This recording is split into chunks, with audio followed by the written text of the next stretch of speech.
You've tuned into The Mountain Gardener with your host, Ken Lain. Gardening, it can be challenging, but with these simple insider tips, you'll reap huge rewards.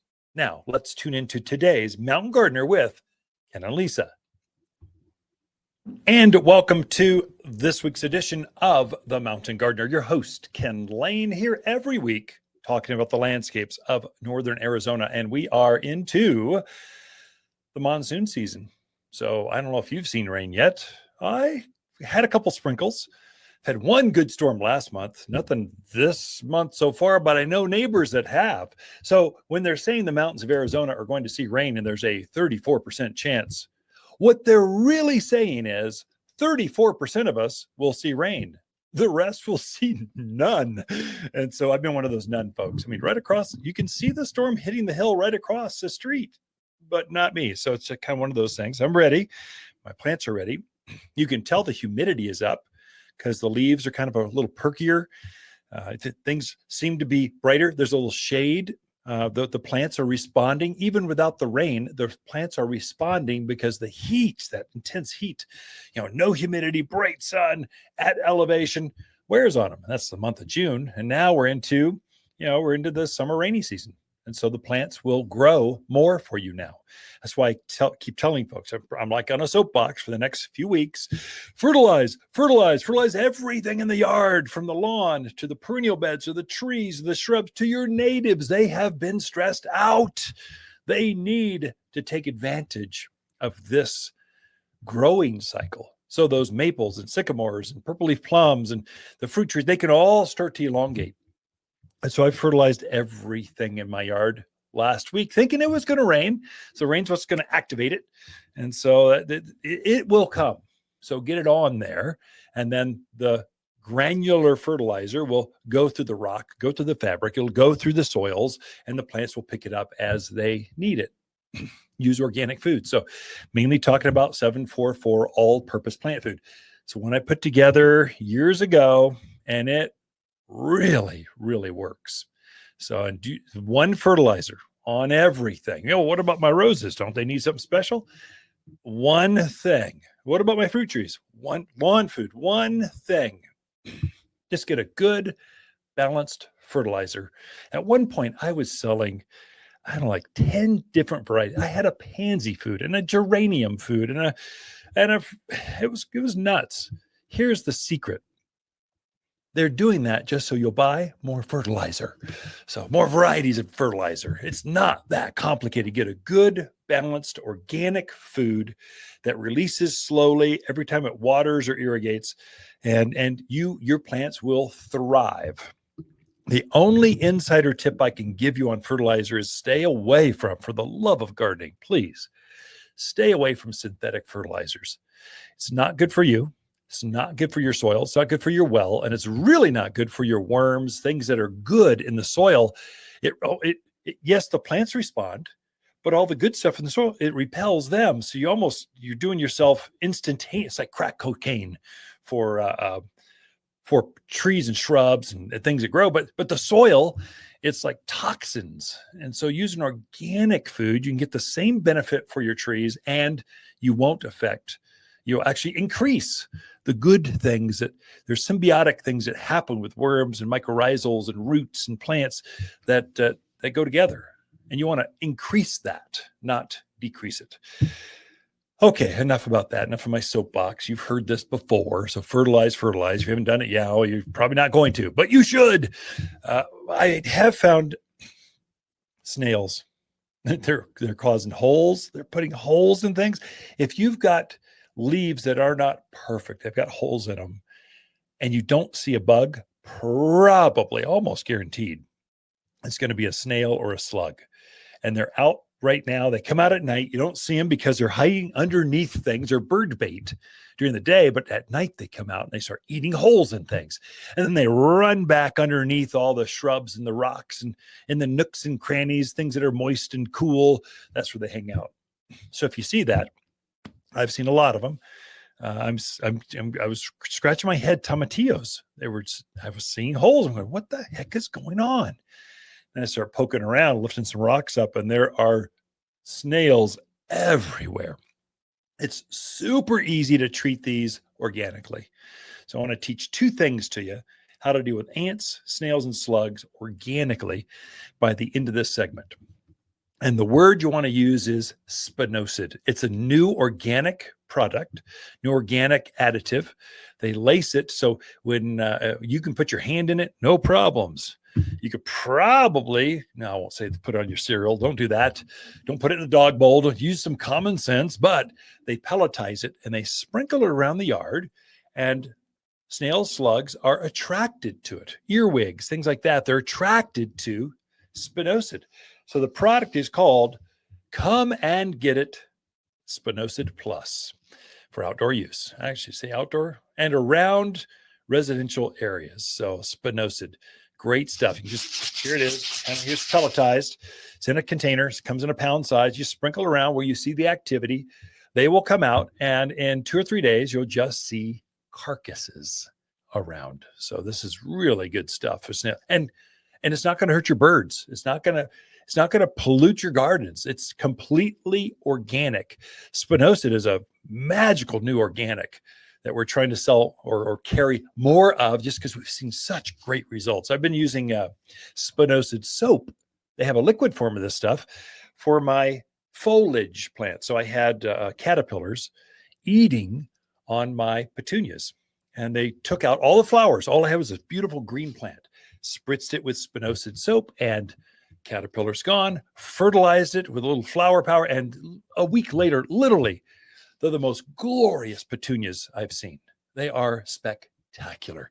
Right now, I'm using my spinosad soap as a preventative because I just know bud worms are just a thing. So they just come out, and they come out this time of year, every year.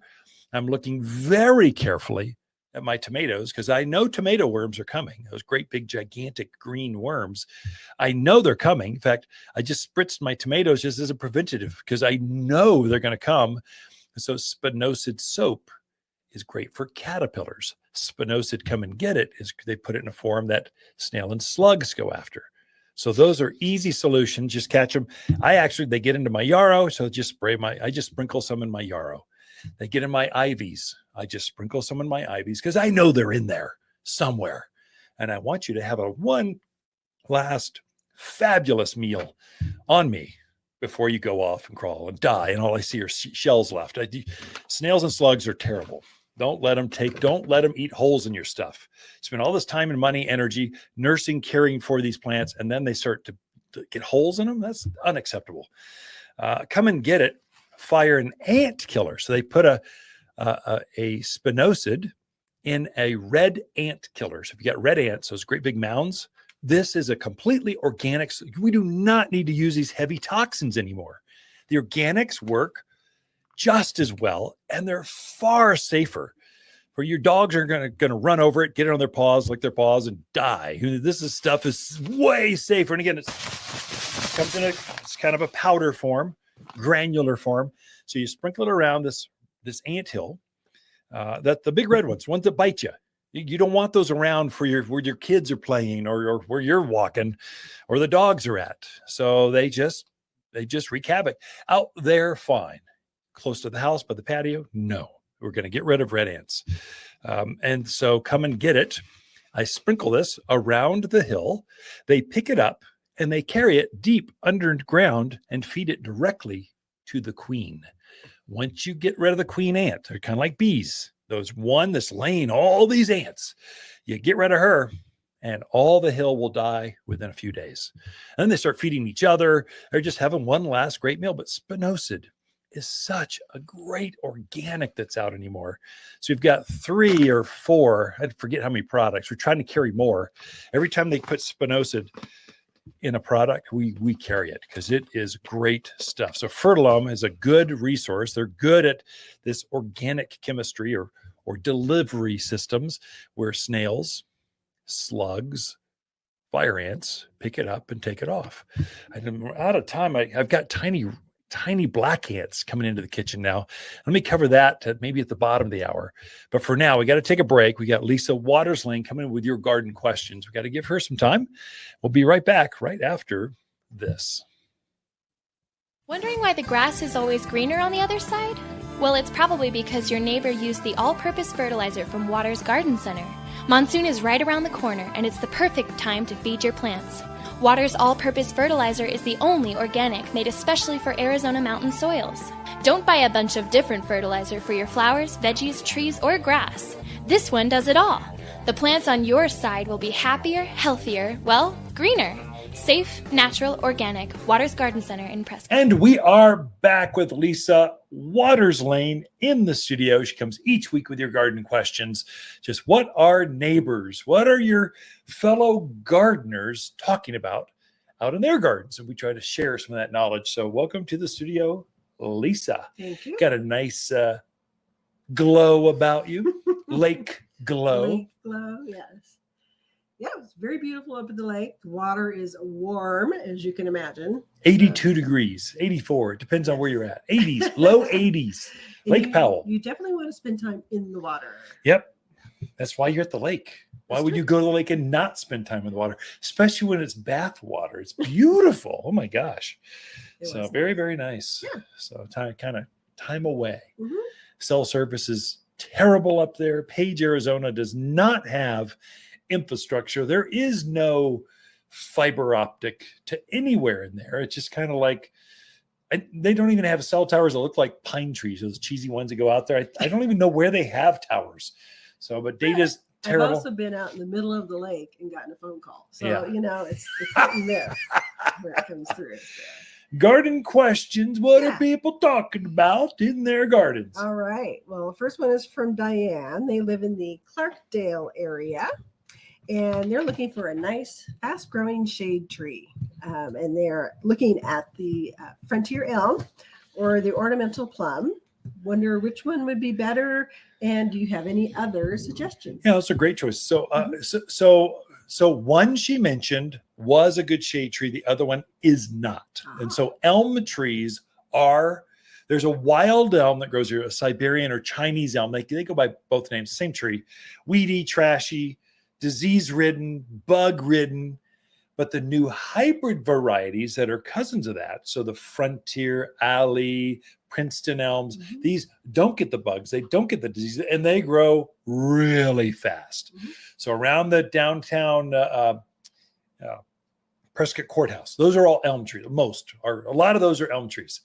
It does really well at any elevation. It would love the Verde Valley down there in Clarkdale. It would love that. And so go for that. Purple leaf plum or ornamental plums, they're short trees. I mean, unless you're a dwarf with a little tiny chair, it's not going to make a very good shade tree. So probably you want something that's above 30 feet. And so purple leaf plums are in that 20 foot. Yeah. I mean, it seems big for a patio. It'd be great for shading a patio. Out in the yard, playground set, watching sunsets with a patio, not ideal. So some other choices though for Diane, the Verde Valley.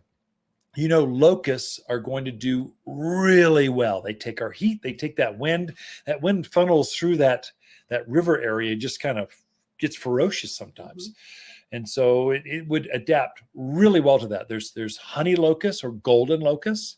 We've got purple robe locust. If it's got the name locust in it, it's going to be good. Big tree up to about 30 feet tall, good shade tree, umbrella shaped. Ash. There are some stunning ash trees up in Cottonwood, Clarkdale, Camp Verde. It's beautiful. Ash trees so Raywood ash, Arizona ash, Modesto ash. Ash is going to do really, really well, and a big shade tree. And what grows wild right down around you, sycamores. Sycamores, love that valley area. They're going to adapt really well. But those are it'd be worthwhile, Diane, coming over the hill, visit Trader Joe's, make your Costco run, stop by Waters Garden Center, and come tour the shade trees. It's a good time to plant one. So monsoons are coming. So you're already seeing them on the White Mountain area. Tucson's being hammered. Coming back from the Lake Powell, we got rain in Flagstaff and just outside of Page. So that's that northeast of Flagstaff was getting rain. So the rains are here. Time to plant. Another planting season. So all right. Next question is from Steve in Prescott. He used a weed killer, Decimate, to kill out weeds in an area that he wants to put a brick patio in. So the weeds are gone. He's ready to lay, but he wants to know, should he put a pre-emergent down, even though he's going to do fabric underneath it? Should he also do a pre-emergent? And Steve just wants to go all marine. He's probably a retired Marine. So I'm going to nuke the whole thing and nothing. We will take over the beachhead. That's overkill. I don't think you need to do that much. So I think Decimate is the best weed killer you can use in the mountains of Arizona. It's way better than Roundup and way safer. It's not going to cause tumors or third head to grow. Doesn't have all those health issues. Yeah. It's like Roundup. I would not use Roundup. It's just too dangerous. I wouldn't use it. So, but Decimate, I would. And it kills faster. Mm-hmm. So that killed off all the weeds. You're going to put fabric down, probably a bed of sand. Then you're going to level it out. Then you lay your block. That's kind of the sequence to Lain block. And hopefully it's level where the water will sheet at a 2% grade away from your foundation. All those things that you've researched already, Steve. But I think the fabric, if you killed off the weeds, that's going to do it for you. You can. So in between the block, you're probably going to use some play sand or silicon sand or something to kind of lock all those block into place. It's a standard thing. Sometimes seed can come in and get into that sand and you'll have some weeds come up in between the block. They're not coming from under the block, under the fabric. They're coming because seed landed in that sand that locked the blocks together. And so they're very easy to deal with. So I think you're fine. Decimate was a great call. Mm-hmm.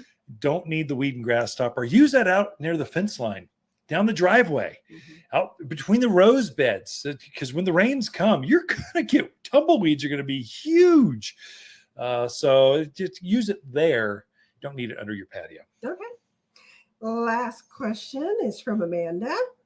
So she has some petunias, big pots of petunias. Something's eating holes in them, eating leaves. Oh my gosh, it's time. She's looked and can't find anything, but something has to be there. What could it be, and what do you treat it with?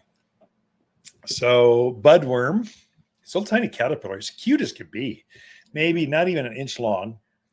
And they love eating flowers. That's all they eat.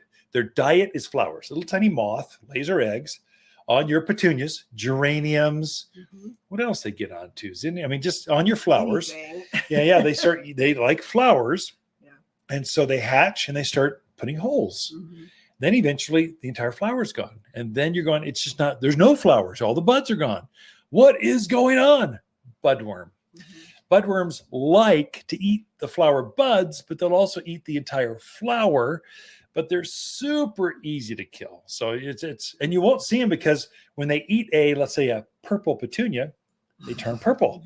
They're eating a pink petunia, they turn pink. When they're the same color as a flower they're eating. It's wild. It's why it's such a pretty caterpillar, but it is a caterpillar. And so you use BT. So we've got a spray here. It's completely organic.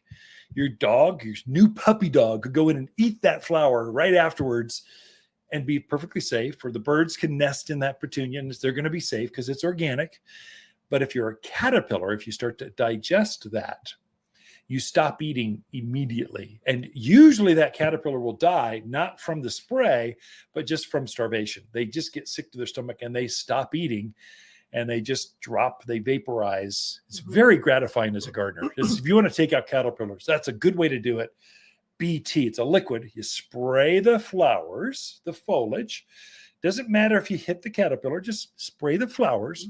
They're going to come out in the morning because they're worried about being eaten by birds and praying mantis and other predators. They're going to come out early and start eating. They're going to digest some of this spray, and then they're going to stop. Your flowers will stop eating. Now, fertilize right afterwards with Flower Power. It's a liquid fertilizer that we have. Mix it up in a watering can. And literally, if you take the pressure off from the caterpillars and you give it a high flowering food, literally that plant will be covered. Just glorious within 2 weeks. It'll just be beautiful. Look at your geraniums, because I've had them on our geraniums, do the same thing. In fact, I would just spray them as a preventative. If you've had budworms, you're going to have budworms again. Just spray them as a preventative if you've got flowers. If you want to keep them blooming. Flower Power every couple of weeks. You've got lots of season left. Great questions this week. What is that? Diane, Steve, and Who's the last? Amanda. Amanda. Thank you. Great questions. Be right back after this. Water's Garden companion plants for July are hibiscus, maple, verbena, and crepe myrtle. Crepe myrtle flowers are intense watermelon pink, solar reds, and LED whites that cover this heat-loving shrub. Plant where you enjoy its beautiful multicolored bark and sinuous branches up close. The flowers show against forest green foliage that turns red and orange in autumn. Growing to just head height, every yard has room for at least one, and only available for summer planting here at Water's Garden Center in Prescott. At the start of the show, I was telling you how to organically deal with snails, slugs, and ants, especially the big fire ants, but I didn't get to the tiny black ants.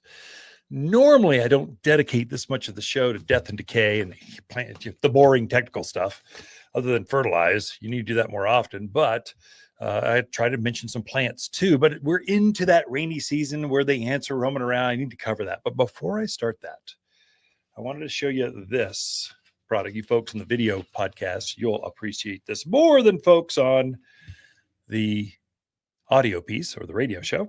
This is a Asclepia or milkweed, or butterfly weed.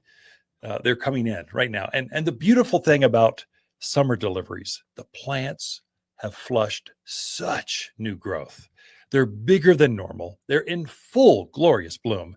They're just nicer. They're more inspirational. And they're usually the summer varieties. They like being planted when it's hot. They would rather not be put in the ground in the spring. They'd rather wait until now through fall. So this is kind of another planting season for us. It's a unique planting season in this part of the Southwest because we're into our rainy season. So the humidity is up. The soils are warm. So plants will literally start rooting out like hours later, like immediately they start taking off. You got to watch your watering a little bit. So that's one thing that goes without, that's gardening. But you'll get things like this butterfly weed. If you want butterflies, this is it's a beautiful orange. This thing is standing, we describe it in words over the airwaves. It's standing about 1.5 feet tall, maybe 1.5 feet wide, in full bloom. It's got to have, 100 flowers on top of it, or clusters of flowers in beautiful orange with yellow stems. And the taste, butterflies love the taste.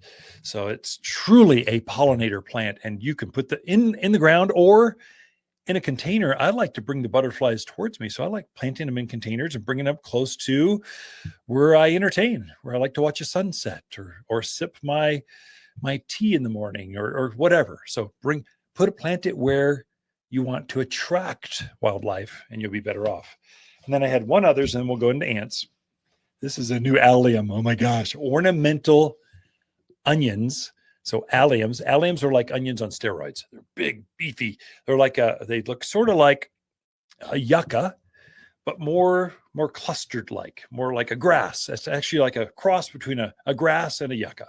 But then it puts on these dozens and dozens of onion type flowers. This one happens to be pink.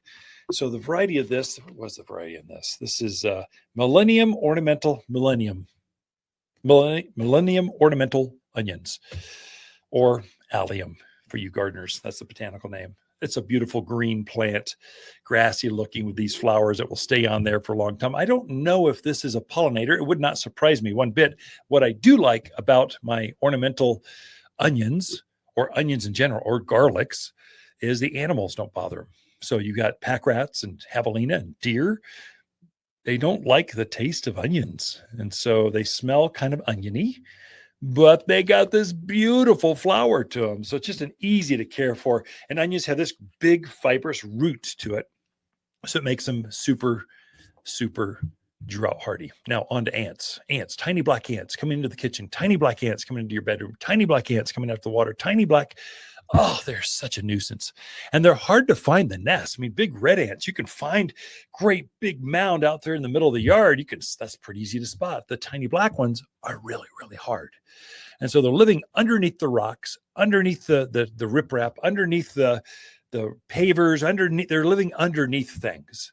And so when you lift something up and you see them, you can take any spray and just kill them. So the nest is pretty small. But you can't find them. That's the challenge. If you're gardening, you find a nest, have a spray. We've got one that's called in and out, inside, outside insect control or something. It's aerosol, takes them right out. Spinosad soap, anything will kill those ants. The challenge is they're too small to pick up a bait and take it back and feed to the queen. That's the easiest way. So what do?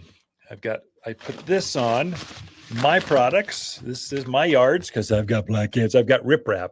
Riprap are those rocks about the size, we call them ankle busters. So they're about the size of a softball, and we just hold hillsides.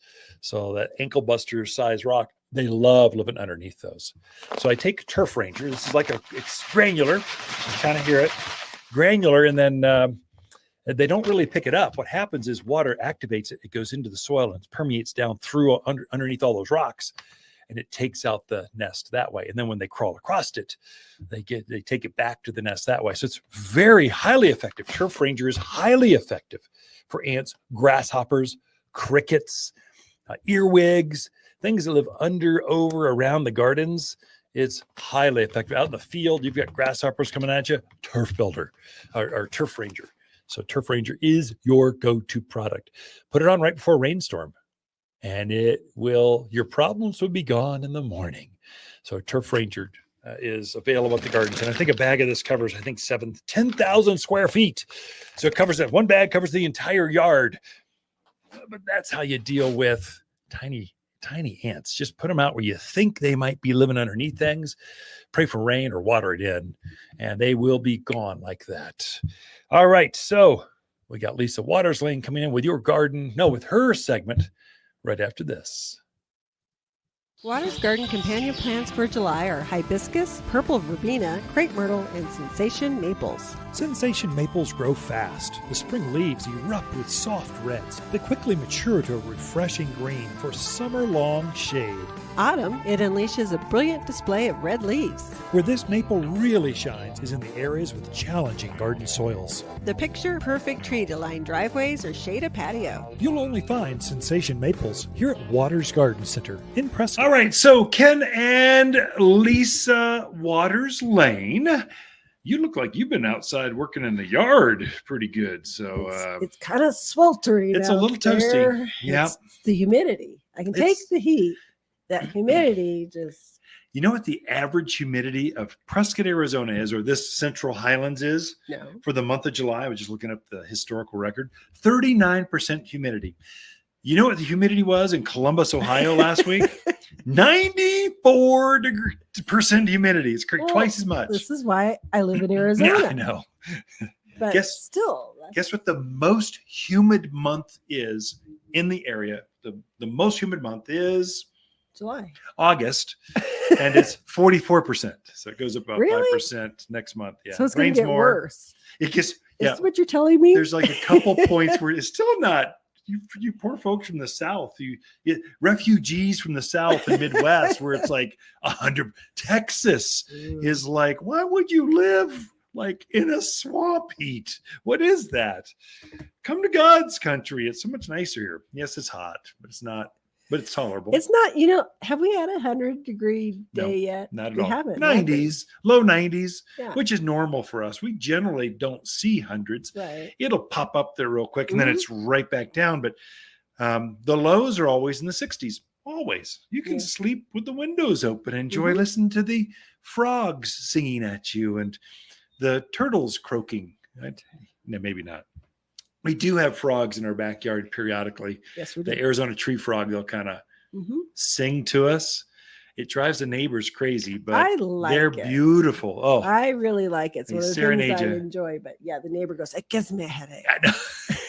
They are loud. One little tiny frog, they're a little bit bigger than a silver dollar. Yeah. If you can And you say never that. see them. You don't see them, yeah, but they can sure yell. Yes, they Come to me. So what do you got for this segment? You're going to inspire us with plants and gardening and advice. Yeah. And then I heard you were going to be doing some dancing. Because I'm such a dancer. Yeah. Yes. Maybe just stick with the plants. I think probably. So I get when I'm on the nursery floor, which is frequently, people come in, and one of the questions they're still asking right now is, can I still plant? Is there time to plant? And of course there is. This is a great time to plant. Great time to take a look at your yard and go, do I need more color? What do I need? Yes. Because this time of year, you can get a little one colorish going, you know, if you're not careful, just green. But you have plenty of time to put in perennials now, and they will be well rooted out before winter hits. Oh, yeah. Which means they'll take that cold temperature nicely and then come back next spring. Not only that, but they'll quadruple in size. Mm-hmm. They'll bloom from now till the end of the year.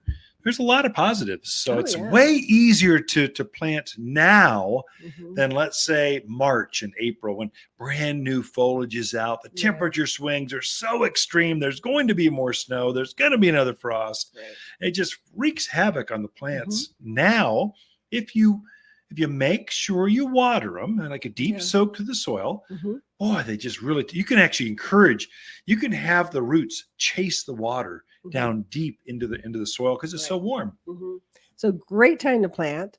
And we have a lot of great stuff. So we really concentrate on bringing new stuff in all the time so that we have, it's not old and tired and, you know, been sitting there since April. We try to really keep the fresh stuff in there, keep it so it's got a lot of blooms and colors. So I brought a few samples. Yeah, the studio smells delicious. So this is a humongous daisy. Yeah. Now it's in a 1 gallon pot, but this plant is huge. I know, it's crazy. That is insane. So it's it looks like a 5 gallon Shasta daisy, but it does. It's beautiful. Yeah, so that's a Shasta daisy, just the one your grandma grew kind of thing. But just prolific bloomers. So nice. I love the white out in the yard, actually, because white just shows up so nicely. It does, especially with dark colored like rock. You know, garden soil is generally dark. So you have that white, the forest green foliage with that bright white flower and the cheery little yellow center. It's so nice. Yeah, so very, very pretty. Great time to be putting those in. Mix in wonderfully in perennial beds, raised beds, containers. Just does really, really well. Another secret too. So inflation, there is inflation. Yes. And so things are more expensive, but not when you're buying plants from Waters Garden Center in the summer. Because what happened, this is a 1 gallon plant, but it looks like a 5 gallon size. So you're getting really a 5 gallon because they grow so fast at the farm and here at the garden center. We're deadheading, fertilizing, trying to get them to bulk up and be happy. You're getting a much larger plant now than you would in the spring for the same amount of money. So it's the same 1 gallon price, but it's got a much fuller, bigger, so that you can play the seasons to your advantage and get more plant for the same amount of dollars just by timing your garden centers. Anyway, I could go on and on about the seasonality. Anyway, what's another plant you could share with us? Another plant I really like out in the garden. So the one name for this is tick seed, which I'm like, who named them tick seed? I like the word tick. If I had another daughter, I'd name her middle name would be Tick. Like, why not just name it Pestilence and Destruction? I don't know. But Coreopsis, it's in the Coreopsis family. But it still has that real pretty, almost light daisy type flower. But these are they're so prolific bloomers, you know, especially if you keep them deadheaded. Take those spit heads just tip them off. It'll just bloom, bloom, bloom. And it's just so pretty and kind of airy. Kind of a citrusy kind of smell when you rub the foliage. I can't smell. Citrusy smell. So anyway, it's kind of good, fun. But real pretty. The another full sun one. Containers, beds, wherever you want to use it. This is another one. I mean, this is $17, but it looks like a 2 gallon plant. I mean, it's a 1 gallon size, but it's so big. It's worth every dime of that for the amount of plant and the amount of flowers you're getting. And this will bloom. If you pinch those off, it'll keep blooming right through Thanksgiving or so. Probably after, as you get close to Halloween, let them all go to seed so that they can feed your winter birds, and they'll use this as a feed source through the harsher times of winter. That's a good plant. So that's a pretty one. Another one I really like to use out in the yard is agastache or hyssop. Reason I like this one is it's a great attractor for hummingbirds. Oh yeah! Oh my gosh! So if what'd you do? Beat it up? You drop it like a couple times? Okay, I'll be honest, I did. Oops. My hands were full as I was coming Yeah. across the street. It's hard to get that on I did camera. kind of drop We're it. shooting this for the vlog, so this is Mhm. videotaped. We shoot off to Signals AZ and our website and stuff, our newsletter, our Insiders Club, so they can see it. And then for the radio show, well, radio is just all about, we'll describe it well with lots more words. Theater of the mind. Theater of the mind. It's orange paprika color. It's kind of okay. I was gonna go coral, but I like orange Yeah, paprika. There you go. I think it's called sunrise red is its Oh. actual name. Yeah, sunrise red. But the great thing about this one is it's also very animal resistant. Very much. So if you've got javelina, bunnies, that kind of thing out there in your yard, this is in the herb family, Yeah. agastache or hyssop.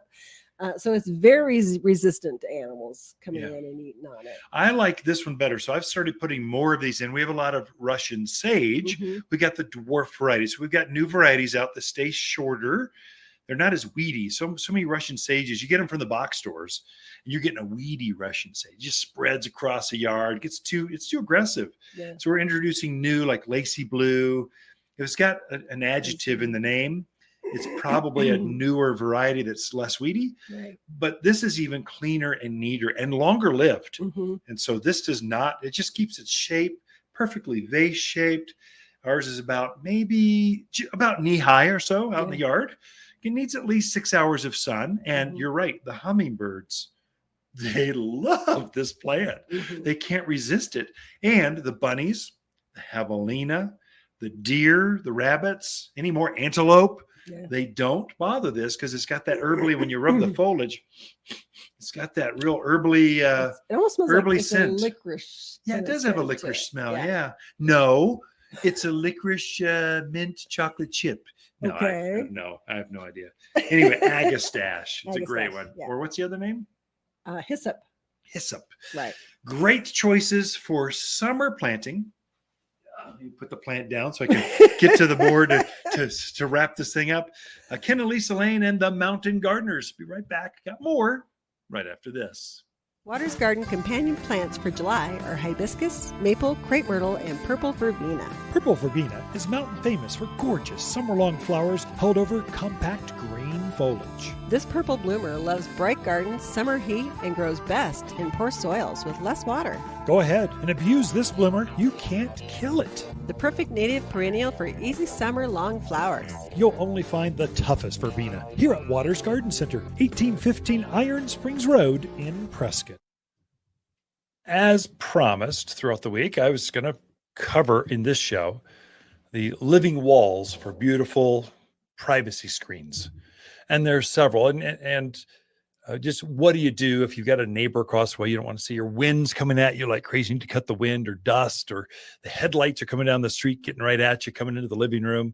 There's different areas where you just need a big living wall to block that. So I thought I'd give you a list of some of the most popular, easiest to grow, fastest growing in the mountains of Arizona, and maybe how to juice them, make them grow even faster. Now, most of these big evergreens, they'll have some size to them here at the garden center, but you'll put them in the ground. You want them to keep growing right away, and they are.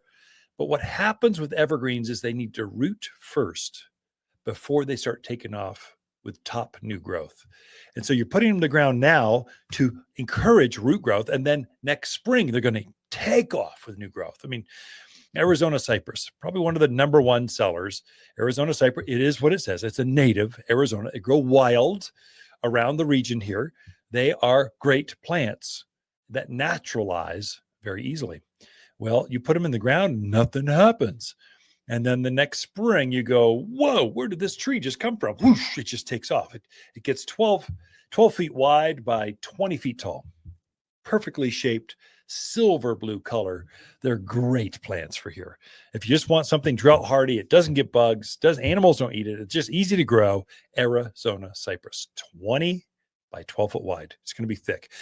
In the store, they look a little small because they don't get thick in a container.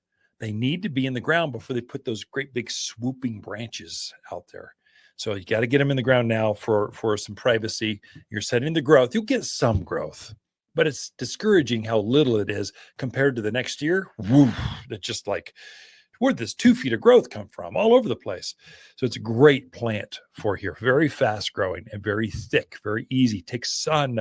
You can't kill the thing. It just really is a tough plant for your Arizona cypress. That's one. I would say the most popular, especially as we get into the fall and Christmas seasons, is Colorado spruce. Of course, they grow wild up in the hillside. So Spruce Mountain, those are Colorado spruce. Only in Arizona, we should call them Arizona spruce. That's what they are. So you can grow that in your backyard. Now, it's not the fastest grower. It can grow a foot and a half a year. But what it does, it puts this Christmas tree shape to it. It's perfectly shaped. And it grows 360 degrees. It's growing up, it's growing out, it's going everywhere. So it puts on more growth than it appears because it's putting on so much all the way around the plant. But a great plant. If you want something a little more formal, you need a showpiece out there in the yard. A Colorado spruce is going to get to 50 feet tall by at least 15, 20 feet wide. And just this nice central leader, perfectly swooping branches, great color to it. There's a dwarfed variety called Fat Albert spruce. Albert is a half that size, so it's going to be 20 feet tall instead of 50, and it gets maybe 15 feet wide at most. It's got a kind of a squattier look to it. Same shape. When it's younger, you can't tell the difference. Same color. Actually has a better silver blue color to it than Colorado does, but both of those are great choices. A shrub idea is, there's three basically. One's my favorite. So one's golden euonymus. You folks from the East Coast, Midwest, you know what that is. It's a head high, solid gold hedge. And the more you cut on it and shape it, the better. If you truly want a fence, golden euonymus is great. What I don't like about that one is the rabbits can eat on it sometimes. So if you got rabbits, don't do that one. Same with red-tipped photinia. Puts on new growth. It's probably a number one seller, red-tipped photinia, big shrub. Gets up at least 10 to 12 feet tall and wide. It's huge. And the more you cut on it, the thicker it gets. The challenge with red-tipped photinia, it gets too big for some of these smaller lots. It's just too big. You'll be cutting on that thing every couple of weeks to keep it under control. It's going to be high maintenance. And again, animals, deer, rabbits can eat it. And it does get some mildew and some aphids sometimes. It's kind of a high maintenance plant, but it grows fast. Everyone buys it for the red growth. But I wouldn't plant that in my own yard because I don't want that much maintenance. What I like, there's called silverberry or Ellie agnes. It's a native. So Ellie agnes grows wild here. And the native one kind of has a muted blue to it. It's pretty. The flower smells good. But the gold variety of that silverberry is striking with the same hardiness that the native blue one has. So now it's got very pretty, especially up against, let's say, cinder block walls or cedar fences. You need something about 8 feet tall and wide.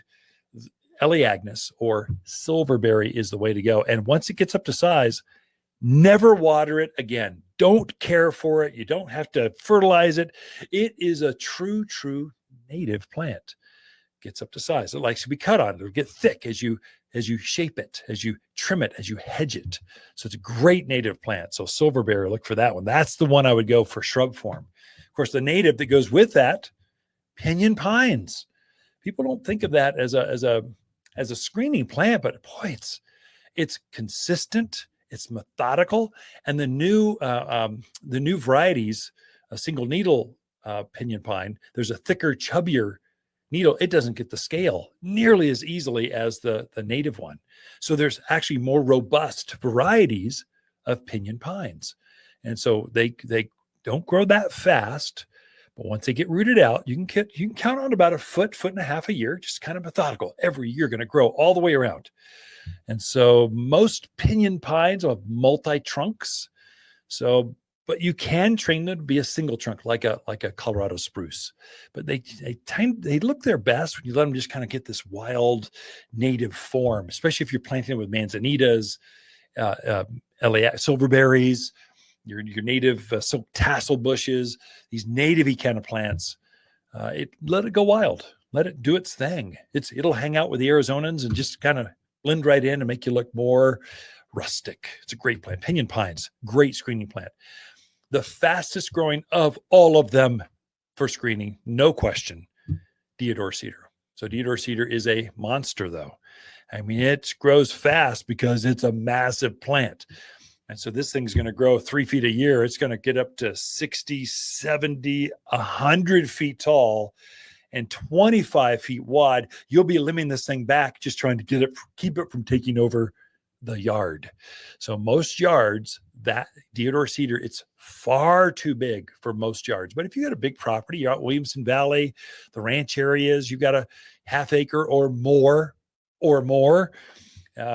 it's a good plant, especially out there at the outer edges where you just need some fast growth. It's a good plant. Doesn't seem to, it's a low maintenance, low water care.